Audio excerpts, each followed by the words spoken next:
तुमचं आणि राज ठाकरेंचं का फाटलं हो?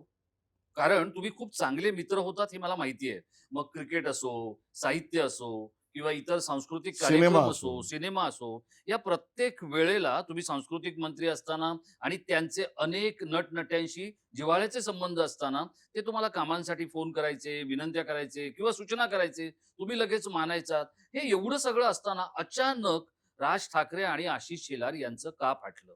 मुळात आता तो जुना झाला विषय. हं. आता आता शिवलं मुळ गेलंय का? नाही मुळात शिवण्याचा विषयच नाही. ते त्यांच्या ठिकाणी मोठे आहेत. मी माझ्या ठिकाणी काम करतोय. त्यांना माझ्यासाठी वेळ असण्याचं काही कारण नाही आणि माझ्याकडे त्यांनी वेळ मागितला असंही नाही.